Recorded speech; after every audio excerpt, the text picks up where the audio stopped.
Hello viewers, welcome to history learn by heart. तो आज हम डिस्कस करने वाले हैं मैप पर, जो कि है हिस्ट्री एनसीईआरटी के चैप्टर 1 से रिलेटेड। इससे रिलेटेड जो भी इंपॉर्टेंट लोकेशंस हैं हम उनको डिस्कस करने वाले हैं। तो सबसे पहले आपको क्या देखना है, देखिए स्टूडेंट्स को क्या प्रॉब्लम होती है कि बहुत सारे बच्चों को पता ही नहीं होता कि उनके एग्जाम्स में कौन सी लोकेशंस आने वाली हैं। तो इस चीज़ का मैं आपको सोल्यूशन बता देती हूँ। सोल्यूशन ये है कि आपको अपने सिलेबस को फॉलो करना है। सिलेबस को फॉलो करने से क्या होगा, आप लोगों को अपने आप डायरेक्शन मिल जाएगी कि आपको कौन कौन सी चीज़ें करनी है और कौन सी नहीं करनी। अब सिलेबस में लिस्ट ऑफ मैप्स दी गई हैं और उन लिस्ट ऑफ मैप्स में पूरा क्लियरली बता रखा है कि किस बुक से कौन से पेजेस से मैप आने वाले हैं। फॉर एग्जांपल बुक 1 ये है, बुक 1 से आपके 5 मैप्स आने वाले हैं। अब उन 5 मैप्स में कौन कौन सा मैप किस पेज पर है मैं आपको ये भी बता देती हूँ। फर्स्ट मैप है पेज नंबर 2 पर, जो कि है चैप्टर 1 का, आप ये नोट भी कर सकते हैं। सेकेंड मैप जो कि है पेज नंबर 30 पर, थर्ड मैप पेज नंबर 33 पर, फोर्थ मैप है पेज नंबर 43 पर, और ये तीनों ही मैप हैं आपके चैप्टर 2 से रिलेटेड। ओके, अब लास्ट मैप है पेज नंबर 95 पर और ये है चैप्टर 4 से रिलेटेड। तो अब मैंने आपको बता दिया है कि आपकी बुक 1 में से कौन से पेजेस पर कौन से इंपॉर्टेंट मैप्स हैं और वो किस चैप्टर में दिए गए हैं। ठीक है, इससे आप लोग कंफ्यूज नहीं होंगे और इसको आप कहीं नोट भी कर सकते हैं। और कितना अच्छा है कि आपको ये भी बता रखा है कि कौन कौन सी लोकेशंस आपको करनी है मार्क, कौन कौन सी लोकेशंस आपको आनी चाहिए।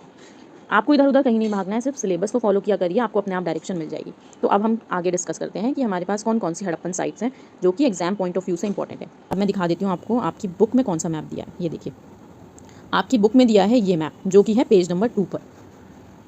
ये मैप है पेज नंबर 2 एनसीईआरटी। ओके, ये कौन सा मैप है, किस बारे में है? विकसित हड़प्पा पुरस्थल, यानी कि मैच्योर हड़प्पन साइट्स। ये कौन सी साइट्स हैं? मैच्योर फेज वो होता है जब हड़प्पा का पूरी तरीके से विकास हो गया था, वो पूरी तरीके से डेवलप्ड हो गई थी। हड़प्पा साइट्स।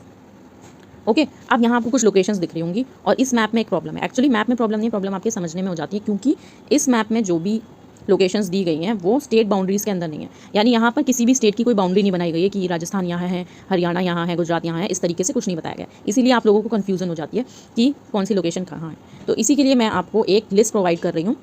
इस लिस्ट को आप कहीं नोट कर लीजिए या फिर इस लिस्ट को क्या करिए, स्क्रीनशॉट ले लीजिए।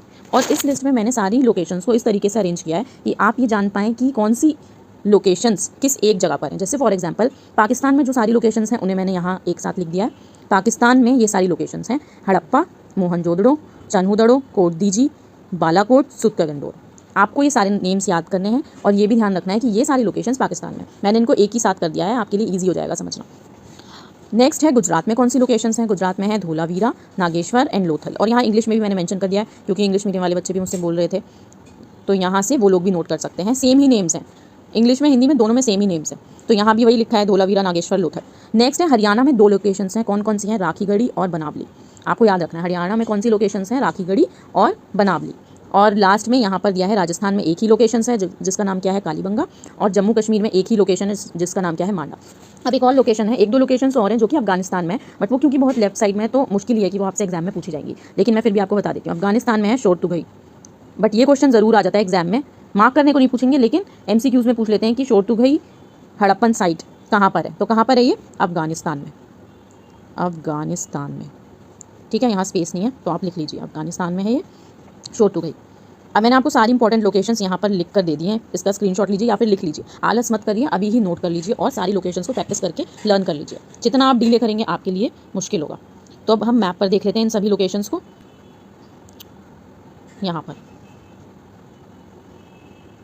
ये देखिए, अब ये मैप कैसा है, ये रहा आपका chapter 1, bricks, beads and bones, यानी कि ईंटें, मनके और अस्थियाँ, बोन्स यानी अस्थियाँ। और ये कौन सी साइट्स हैं? मैच्योर हड़प्पन साइट्स, यानी जब हड़प्पा का विकास हो चुका था। और मैं टाइम पीरियड भी आपको रिवाइज करवा देती हूँ। कौन सा टाइम पीरियड था ये? 2600 से 1900 BCE या फिर ईसा पूर्व। BCE इंग्लिश में बोलते हैं और ईसा पूर्व हो गया हिंदी में।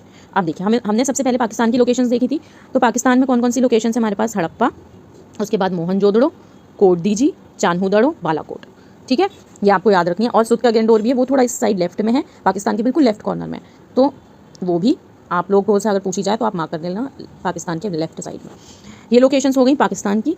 अब देखिए, अब एक और चीज़ आपको क्या ध्यान रखनी है, मैप में जब भी आप देखेंगे तो मैप लोकेशन कहाँ होती है? जहाँ लिखा होता है वहाँ नहीं होती, जहाँ ये ब्लैक डॉट होता है। मैं आपको दिखाती हूँ, 1 सेकेंड। ये देखिए, जहाँ ये ब्लैक डॉट है, जैसे फॉर एग्जाम्पल राखीगढ़ी है, तो राखीगढ़ी जहाँ 5 नंबर लिखा है यहाँ नहीं है, यहाँ नहीं है राखीगढ़ी, राखीगढ़ी है इधर जहाँ ब्लैक डॉट दिया है। तो आपको लोकेशंस कहाँ देखनी है, जहाँ ब्लैक डॉट है वही असली लोकेशन का पॉइंट है। फॉर एग्जांपल कालीबंगन है, अब कालीबंगन जो है लिखा तो नेम यहाँ पर है पाकिस्तान में, बट ये यहाँ नहीं है। आपको कैसे ध्यान रखना है, लोकेशन कहाँ पर है, जहाँ ये ब्लैक डॉट है, क्योंकि स्पेस नहीं होता है लोकेशन लिखने के लिए, इसीलिए साइड में लिख दिया जाता है और एग्जैक्ट लोकेशन जहाँ होती है वहाँ पर सर्कल कर दिया जाता है, ब्लैक डॉट कर दिया जाता है। ठीक है, पाकिस्तान की लोकेशंस हमने देख ली। अब हम देख लेते हैं गुजरात में कौन सी लोकेशंस हैं। तो गुजरात में है हमारी ये धोलावीरा, लोथल, नागेश्वर, एक रंगपुर भी है यहाँ पर, इस साइड लोथल के नीचे थोड़ा लेफ्ट में। ठीक है, लेफ्ट में है रंगपुर। तो 4 लोकेशंस गुजरात में है, याद रखना, धोलावीरा, लोथल, रंगपुर एंड नागेश्वर। और नागेश्वर बहुत बार पूछते हैं, जो कि गुजरात के बिल्कुल लेफ्ट कॉर्नर में, इधर गुजरात का ऐसे वाला कॉर्नर है ना, मैं बना देती हूँ। तो इधर क्या है, ये इस तरफ नागेश्वर। ठीक है, अब हमने गुजरात की देख ली है लोकेशंस, पाकिस्तान की देख ली हैं। राजस्थान में सिंगल लोकेशन है ये, जिसका नाम क्या है, कालीबंगा। इसके बाद आ जाती हैं 2 लोकेशंस, ये दोनों, ये कहाँ है, हरियाणा में। हरियाणा मैं लिख देती हूँ, इंग्लिश में भी लिख देती हूँ बच्चों को, ये कहाँ है, हरियाणा। ओके, अब एक और चीज़ ध्यान रखनी है, जब आपके सामने मैप आएगा तो आपको सबसे पहले क्या सर्च करना है, जहाँ आप लोग रहते हैं दिल्ली। ये देखिए, ये दिल्ली है, दिल्ली के साइड में ही क्या है, लेफ्ट साइड में हरियाणा है, हमें पता है सबको, और राइट साइड में क्या है, यूपी है। तो अगर आपने ये चीज़ पहचान ली कि ये दिल्ली है और इसी के लेफ्ट साइड में हरियाणा है, तो आप ये दोनों लोकेशन ईजिली मार्क कर लेंगे, बनावली और राखीगढ़ी। और अगर आपको हरियाणा पता चल गया तो आपको राजस्थान भी पता चल जाएगा, इस तरफ है। ठीक है, जिसमें आप ये लोकेशन मार्क करेंगे, जो कि है कालीबंगन। और अगर आपको गुजरात पता है कि गुजरात इंडिया के लेफ्ट साइड में है, तो आप गुजरात में प्लेस होने वाली सारी लोकेशंस को भी मार्क कर सकते हैं। और जम्मू में एक ही लोकेशन है इधर, जो आपके लिए इंपॉर्टेंट है, जिसका नाम क्या है, मांडा। ये देखिए मांडा। ठीक है, ये है JNK लिख सकते हैं आप, जम्मू कश्मीर। तो ये लोकेशंस मैंने आपको बता दी हैं, आप इसका स्क्रीनशॉट ले सकते हैं, और स्क्रीनशॉट लेने के साथ ही अभी ही इसको ड्रॉ करिए कॉपी पर और सारी लोकेशंस को मार्क करिए, और एक बार बुक में भी देख लीजिए। आई होप आपको समझ आ गया होगा। पेज नंबर 2 पर जो इंपॉर्टेंट मैप आपके सिलेबस में दिया था, और इसके बाद हम करेंगे सेकंड चैप्टर से जो भी इंपॉर्टेंट मैप्स हैं उनको डिस्कस करेंगे। होप ये सारी मैप लोकेशंस आपको समझ आ गई होंगी, जो कि पेज नंबर 2 पर चैप्टर 1 में दी गई हैं। और अगर ये वीडियो अच्छी लगी तो लाइक कीजिए, शेयर कीजिए और सब्सक्राइब कीजिए। प्लीज़ ज़्यादा से ज़्यादा शेयर करें, क्योंकि दूसरे लोगों का भी बेनिफिट होगा। अगर आप दूसरों के बारे में सोचते हैं तभी कोई आपके बारे में भी सोचता है। और ध्यान रखिए, शेयरिंग इज़ केयरिंग।